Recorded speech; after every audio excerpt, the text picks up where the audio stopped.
Hey, it's Adam here, and you're watching The Culture Hack, where we're talking about how to create engaged workspaces that unlock the potential of your teams and drive your business forward in ways you've never seen. So stay tuned. Hello and welcome to The Culture Hack. Today is going to be very interesting. We're going to talk all things healthcare and communication. I have with me Tayaba Khan. She's an expert in healthcare communications. Welcome, Tayaba. Thanks so much for coming on the show with me. Thank you. Thank you for having me, Adam. Now, you've done so many interesting things. Why don't you tell us a little bit about yourself? What are you up to? Well, I don't know if I want to call it interesting, but my experience has been in clinical dentistry. I did practice dentistry back in Pakistan. And a few years into that practice, I came at a crossroads where I had to make some very difficult decisions. And in that process, I had to say goodbye to dentistry. And so one thing that I was doing during that time was I was doing a lot of freelancing and academic writing, and I had started to become interested in healthcare communications. So I pursued an MBA in health and hospital management. I started to see a different communications angle, so to speak, in healthcare, from a business point of view, from a branding point of view, from marketing point of view. And so I started to integrate all of these learnings and started to integrate them by working at healthcare startups, at some of the interesting programs that were launched by different universities, part of being thinking groups, and finally becoming a patient advisor on different forums. So that is me. Okay. Amazing. So I'm really interested in the communications piece. I mean, we talk about keeping people engaged, so the patients engaged, the healthcare workers engaged, the industry. Let's talk a little bit about that. What were some of your learnings? Well, I guess my biggest learning was every single piece of communication, no matter how similar it looks, is an individual exercise. You have to look at your stakeholder as an individual. You have to understand what their needs are. What are they trying to get from the healthcare system, whether they are providers, whether they are patients, whether they are creators of services, software, products, instruments. Every stakeholder who comes into the healthcare arena has different needs, whether and it's on the both ends, whether it is the receiving end, whether it is the giving end. So when you are looking at communication strategy, your goal is to, first of all, know who you are and what is it that you want to be perceived as in the industry and in the game, so to speak, and then creating that genuine engagement with your target audience. Interesting. So it starts with knowing who you are, why you are potentially important to these people, and then speaking to them in a way that they will take the time to acknowledge and interact with you, right? Yeah. Okay.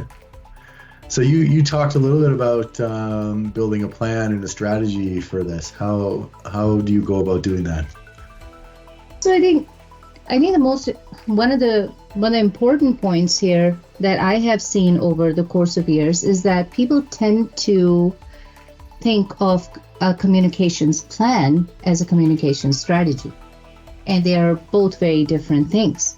When you look at a strategy, the strategy or the comm strategy essentially begins from the moment you create a company, because your comm strategy is based on your mission, your vision, your values, the stories that come out of that origin story, so to speak, and what is it that you are trying to achieve. And so this strategy is essentially something that is subject to evolve, because as human beings, as individuals, companies also evolve, and they may update themselves. They may update in terms of the times, in terms of the technologies, in terms of the shifts and the trends that are happening. but the essence and the core essentially remains the same. Now, when you compare it to a communication plan, and so many a times I would ask a question to my client and I'd say, well, what is your communication strategy? And they would say, well, we are thinking of creating a LinkedIn page, an Instagram page, a YouTube page. And I'd say, no, but that is your plan. That is your plan on how you plan to execute your strategy. But then I have to sort of walk them back a few steps and ask them, well, who are you? What is it that you're trying to do? Because I look at communication strategy as being a lighthouse, right? And that lighthouse guides every single ship towards itself, right? So all of your communication plan, tactics, or whatever you are developing essentially should speak to your communication strategy, should speak to what your core ideas, your interests are. And so this is the most, I think, interesting learning I have, come to appreciate. And it's kind of hard because many a times when people come to communication experts and ask them for advice, it's mostly reactionary. There's something going wrong. Their LinkedIn is not picking up, or their videos are not picking up. It's mostly a reactionary sort of a approach. And they say, well, we want to up our numbers by this many. We want to get this much engagement. What should we do?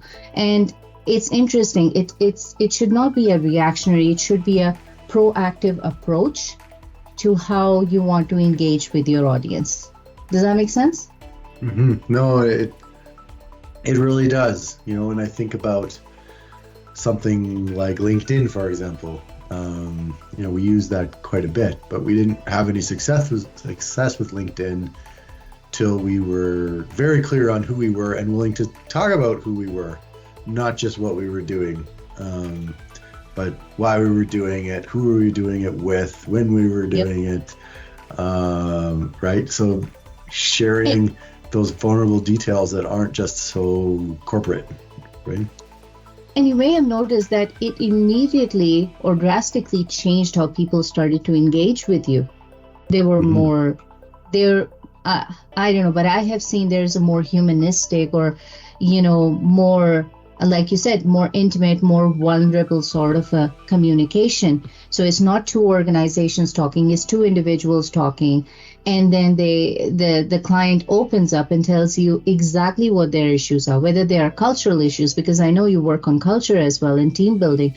So it's not easy to send them a piece of paper and say, can you fill out this form and let us know what your issues are?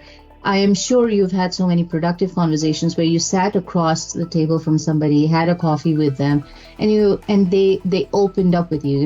We are noticing this behavior, we're noticing that behavior, and I can assure you, you don't get that from a piece of paper, right?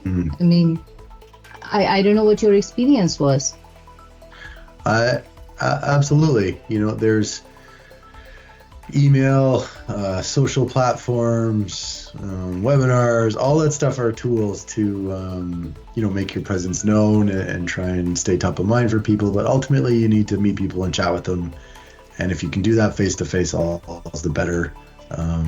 Next best would be at least a video call or something. But ultimately, we're talking about trust. And if you are talking about something like communication or culture or engagement, you were talking about some very intimate details of this person's world that they may or not be comfortable sharing, right? Yeah. So, and it's so interesting. I'll share a story with you. That was such a lovely story. I still remember that client. So when I started freelancing, there was no concept of gig economy. And usually the perception was, if you're a freelancer, basically you can't land a job.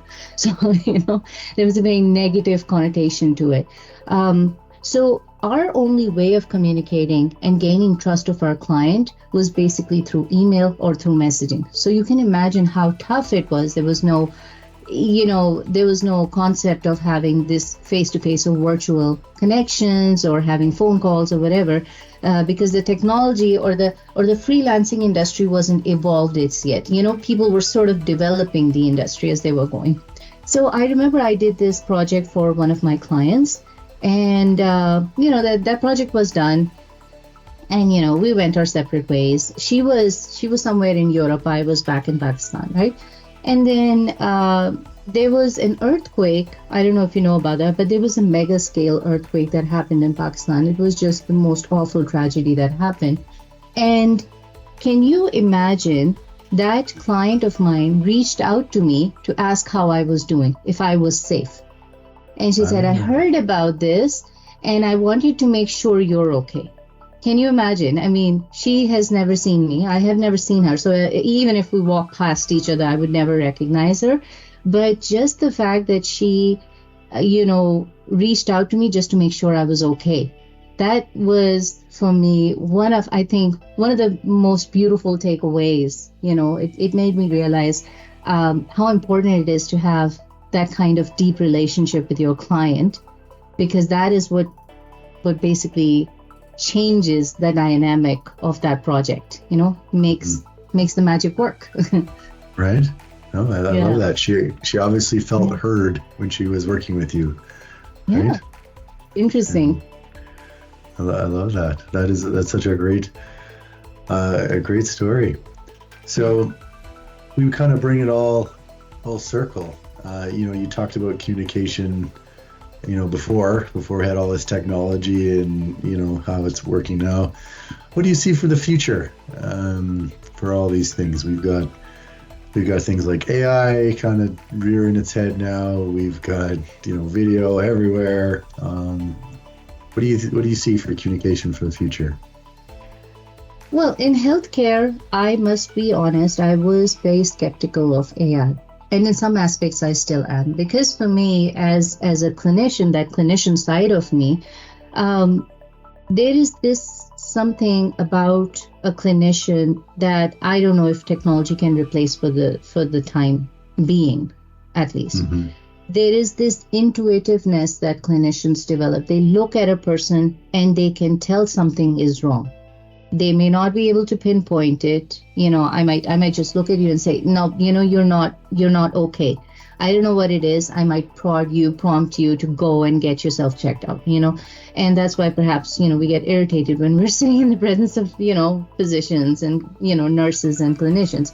But, it's just that intuitiveness that we develop. And I think healthcare industry in that way is very different.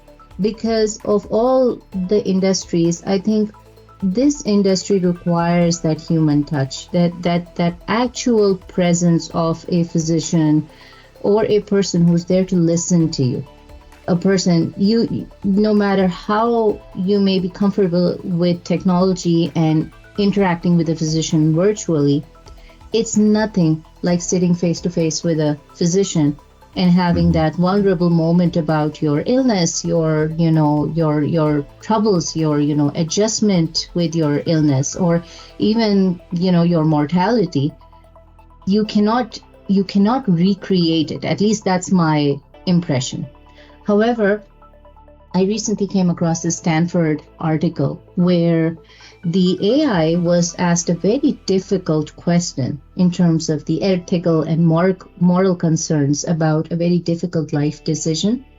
And it was amazing. The script it generated was beautiful, was empathetic, was aware, was considerate. It was mind-blowing for me. And I thought to myself, maybe I'm not that well aware now. There are new models coming up. It might be that, machines are finally taking us over. Maybe you don't need, physicians. Maybe you just need a good AI to help you get through the healthcare system. So I think that is definitely going to be a major determinant of how healthcare will evolve.